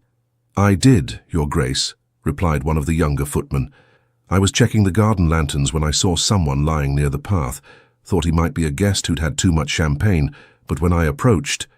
Did you see anyone else in the garden? Alexander pressed. The footman shook his head. No, Your Grace. Though I heard the garden gate close just as I was coming around the hedgerow, thought nothing of it at the time. Alexander turned to Bennett. Can he be moved? Carefully, the physician replied. He should be taken inside, but not disturbed by the general company. A quiet room where I can examine him properly. The study, Alexander decided. You men carry him gently. Bennett, see to his injuries. I need to know the moment he regains consciousness. As the footmen carefully lifted Blackwood's limp form, Alexander drew Augusta aside. This changes everything. Blackwood was not meant to be a victim. He's been working with Preston all along. Perhaps he outlived his usefulness, Augusta suggested, or threatened to expose their plans. Alexander considered this. Possibly. Either way, this attack, so close to Henrietta's poisoning, is clearly meant to implicate us further. The note makes that explicit. Us, Augusta repeated. Not me alone? Death claims another, Alexander quoted grimly. The implication being that you were responsible for Henrietta, and now Blackwood has fallen victim to the same hand, or to mine, acting in your defense. The calculated malice behind such a scheme made Augusta feel physically ill. These are not the actions of mere business rivals, Alexander. This is something more personal, more vindictive. Yes, he agreed, his expression darkening. Which makes my earlier advice even more urgent.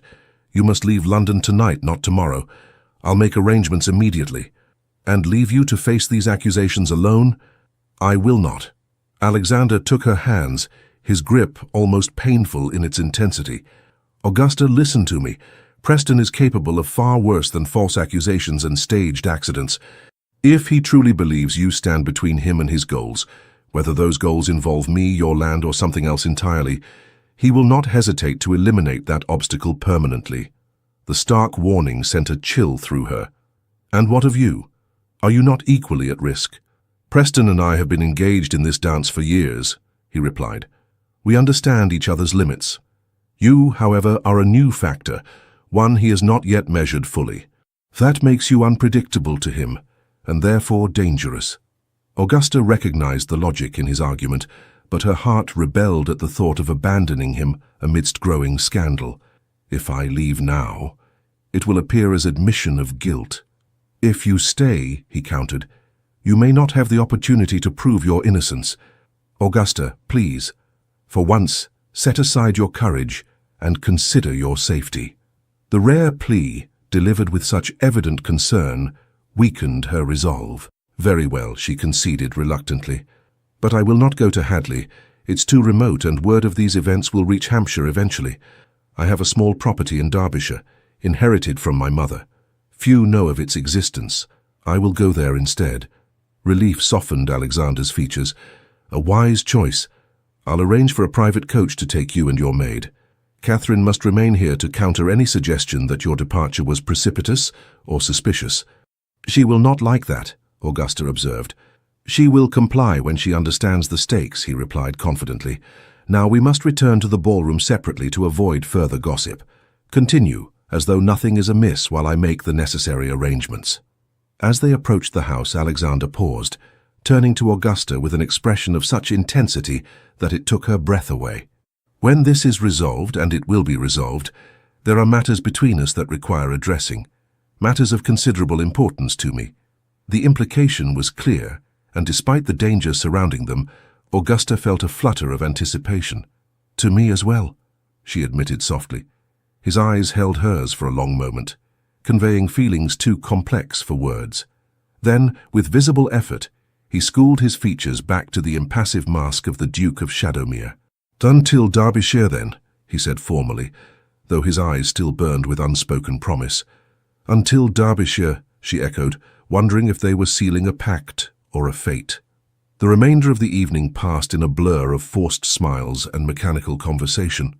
Augusta moved through the glittering crowd like a sleepwalker, her mind occupied with preparations for her imminent departure and concern for the unconscious Blackwood. By midnight, most guests had departed, unaware of the drama unfolding beneath the evening's elegant surface.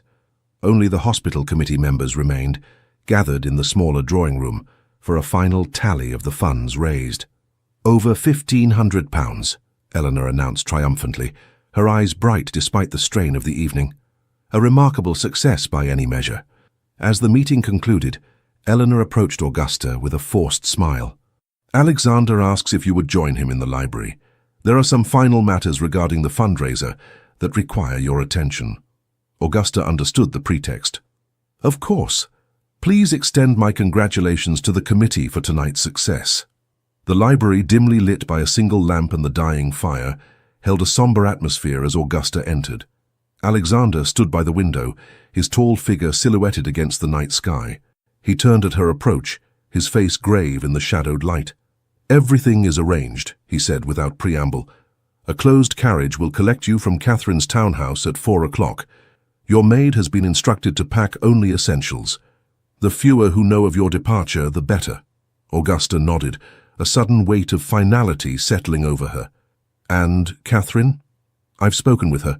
She understands the necessity, though she's not pleased." A ghost of a smile touched his lips.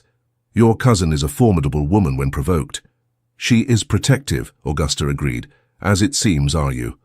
Alexander moved closer, the lamplight casting his features in sharp relief, the strong jaw, the penetrating eyes, the mouth that could be both stern and unexpectedly gentle. "I protect what matters to me, Augusta, what I value, what I—" He trailed off, but the unspoken word hung in the air between them, too significant to be voiced in haste or under duress. "This separation need not be long," he continued after a moment. "A week, perhaps 2, until the immediate scandal subsides, and I can identify who orchestrated tonight's events. Then I will come to you in Derbyshire." "And if you cannot identify the culprit?" Augusta asked. "I will," he stated with quiet confidence. "Preston is clever, but not infallible. He has already overplayed his hand tonight, first with Henrietta's poisoning, then with Blackwood. Desperation makes men careless." Alexander reached into his waistcoat pocket and withdrew a small velvet pouch. "Before you go, I have something for you." Augusta accepted the pouch, surprised by its weight. Inside she found an exquisite gold locket on a delicate chain. The locket's face was engraved with intertwined roses, their stems forming an elegant knot. "It's beautiful," she murmured, touched by the unexpected gift. "Open it," he urged softly. The locket contained a small folded paper rather than the customary portrait or lock of hair. Augusta carefully extracted it, unfolding a tiny note written in Alexander's bold hand. "Where shadows end, light begins. Trust in that light, as I have learned to trust in you." The simple message brought unexpected tears to her eyes. "Alexander." "Wear it," he said, taking the locket from her trembling fingers and moving behind her to fasten it around her neck, not merely as remembrance but as promise. The weight of the locket settled against her skin, warm and somehow reassuring. When Alexander's hands lingered at her nape, Augusta turned to face him, suddenly unwilling to leave with so much still unspoken between them. "Alexander," she began, her voice barely above a whisper, "when this is over, when we meet again in Derbyshire, what then?" His eyes held hers, all pretense and reserve stripped away. "Then, Augusta Blackwell, I intend to ask you a question I never thought to ask any woman again. A question that frightens me far more than any business rival or social scandal." Her heart quickened at the implication. "And if my answer is yes?" "Then," he said simply, "the shadows that have defined my existence these past years will finally give way to light." The raw honesty in his voice, the vulnerability beneath the strength, undid her final reservations. Augusta reached up, her fingers tracing the strong line of his jaw with wondering tenderness. "I find," she whispered, "that I am suddenly impatient for Derbyshire." Something fierce and joyful flared in his eyes. With deliberate slowness he bent his head until his lips hovered a breath away from hers. "As am I." The kiss, when it came, was gentle yet profound, a sealing of promises unspoken, a bridge across the separation to come. Augusta surrendered to it completely, her hands finding their way to his shoulders as his arms encircled her waist, drawing her closer with careful reverence. When they finally parted, Alexander pressed his forehead to hers, his breathing unsteady. "Now go," he said roughly, "before I forget all propriety and reason." Augusta stepped back reluctantly, her fingers touching the locket at her throat. "Until Derbyshire," she said, the words no longer a mere farewell but a vow. "Until Derbyshire," he echoed, the simple phrase carrying the weight of future and hope. The gold locket had become a talisman for Augusta during the long weeks of separation. As autumn painted the Derbyshire hills in russet and gold, she would find herself absently touching the pendant, drawing comfort from the weight of Alexander's promise against her skin. "Where shadows end, light begins," words that had sustained her through days of uncertainty and nights of longing. 3 months had passed since her hasty departure from London in the pre-dawn hours following the charity ball. 3 months of correspondence carried by trusted messengers, of carefully worded letters that spoke of progress and patience. Alexander's investigations had taken longer than anticipated, the web of intrigue surrounding Preston's schemes proving more complex than either had imagined. But his last letter, received 2 days prior, had contained news worth the wait. "My dearest Augusta, justice, long delayed, has finally been served.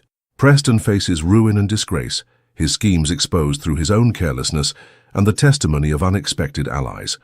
Blackwood, upon regaining consciousness, proved surprisingly honorable when confronted with the full extent of Preston's manipulations.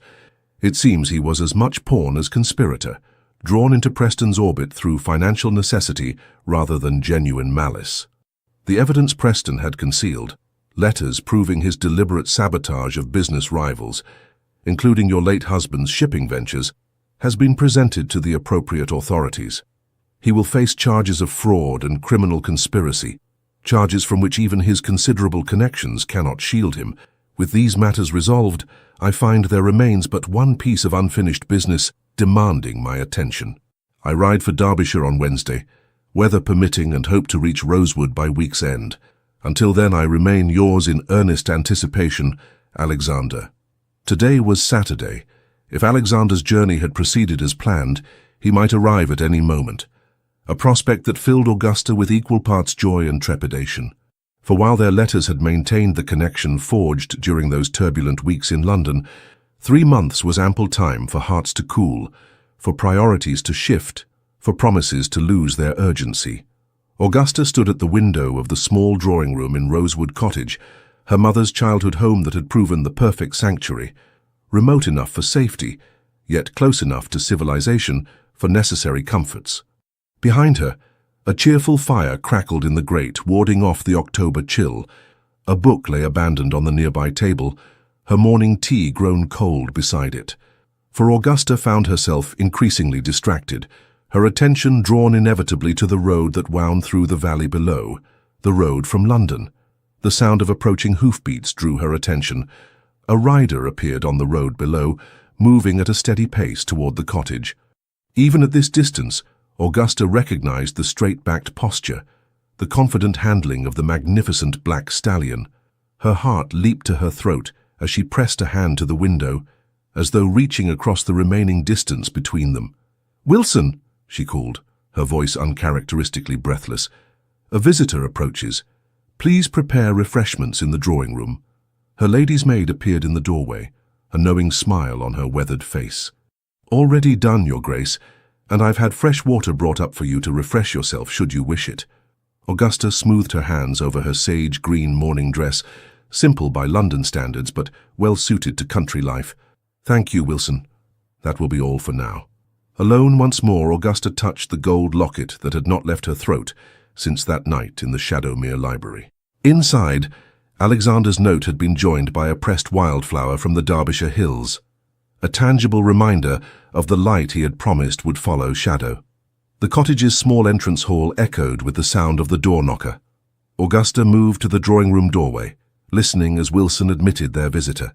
Then footsteps in the hall, confident, measured, familiar. Alexander Cavendish stood framed in the doorway, his tall figure silhouetted against the light from the entrance hall. He was dressed for riding in a dark coat and buckskins, his cravat loosened from the journey. But it was his face that captured Augusta's attention. The strong features relaxed in a way she had rarely seen in London, the grey eyes warm with an emotion that made her breath catch. "Lady Augusta," he said, his deep voice washing over her like a physical caress. "Your Grace," she replied, fighting to maintain composure when her heart threatened to burst from her chest. For a moment, they regarded each other in silence, measuring the changes wrought by separation.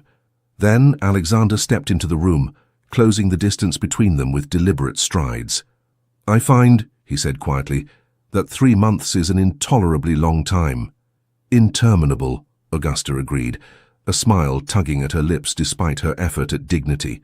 Another step brought him close enough that she could detect the scent of leather and wood smoke that clung to his clothing, could see the fine lines at the corners of his eyes, lines that deepened as he returned her smile.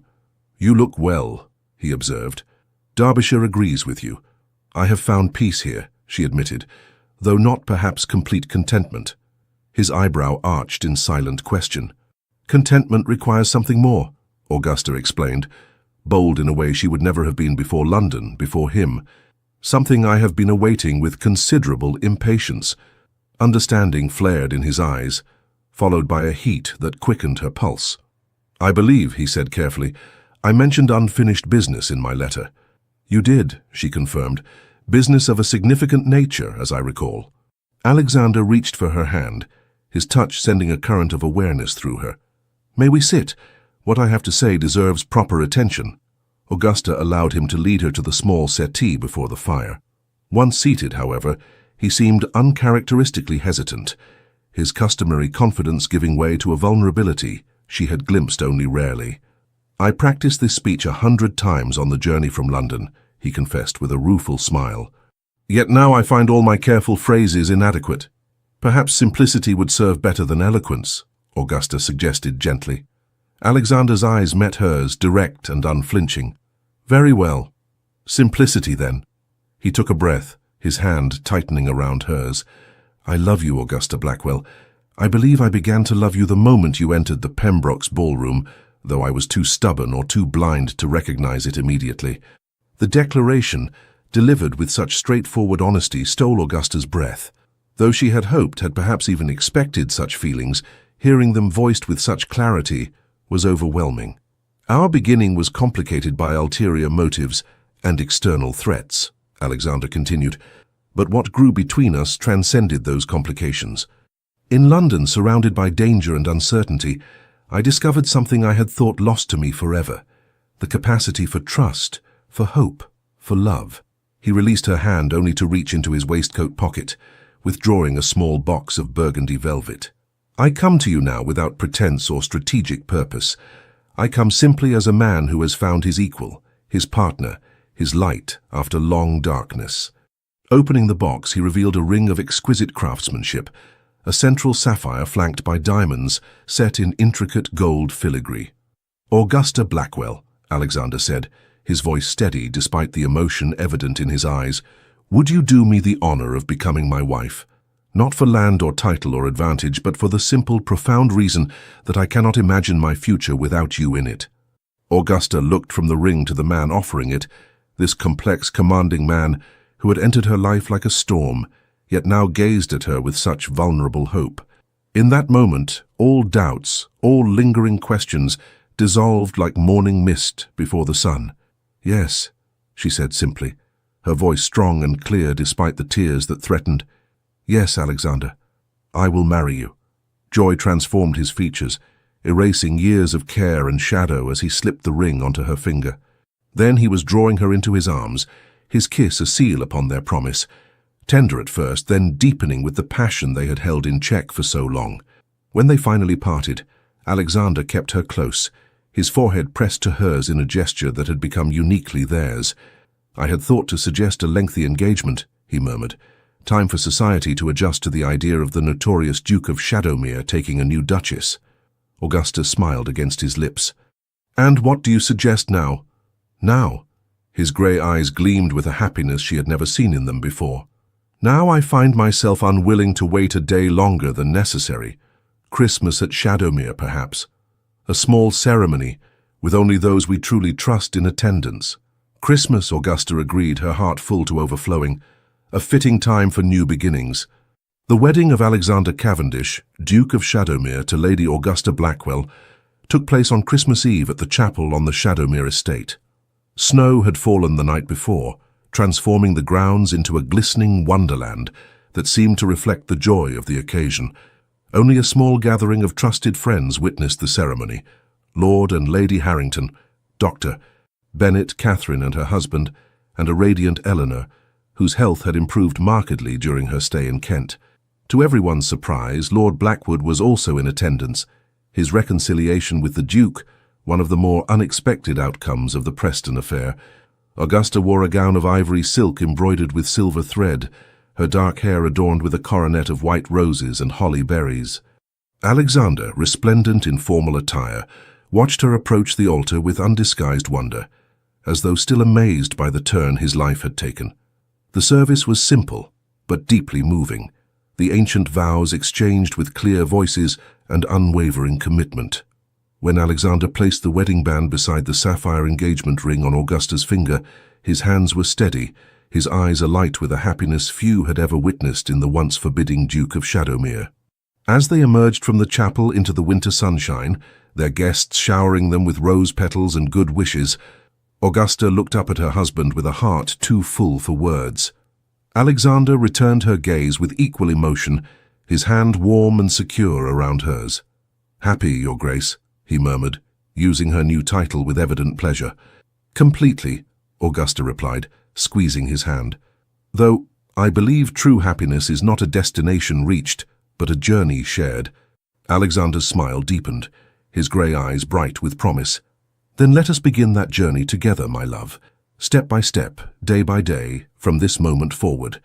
And as they walked through the snow toward Shadowmere House, where a Christmas feast awaited the wedding party, Augusta knew with absolute certainty that the trembling widow who had entered that grand ball months ago had found not just a new life, but a love worth every risk, every challenge, every moment of doubt and danger that had led to this perfect day.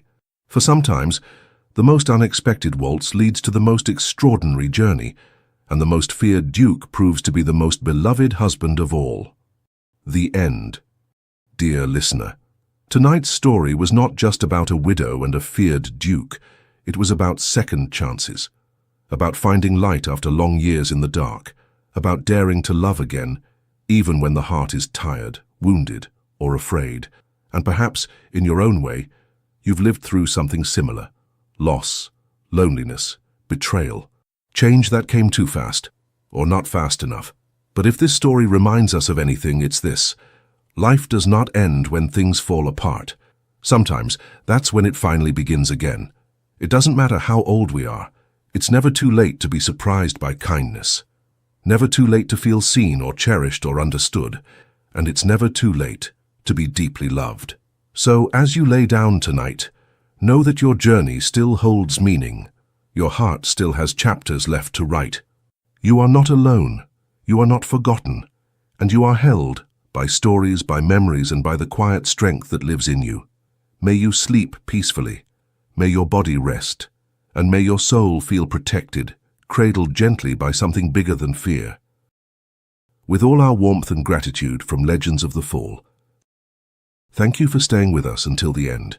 If this story touched your heart, we kindly invite you to subscribe, like, comment, and share it with someone you care about.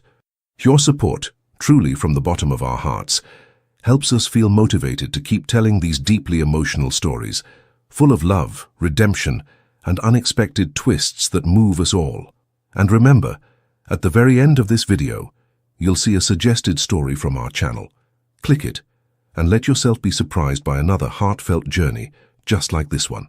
With gratitude and affection, Legends of the Fall team.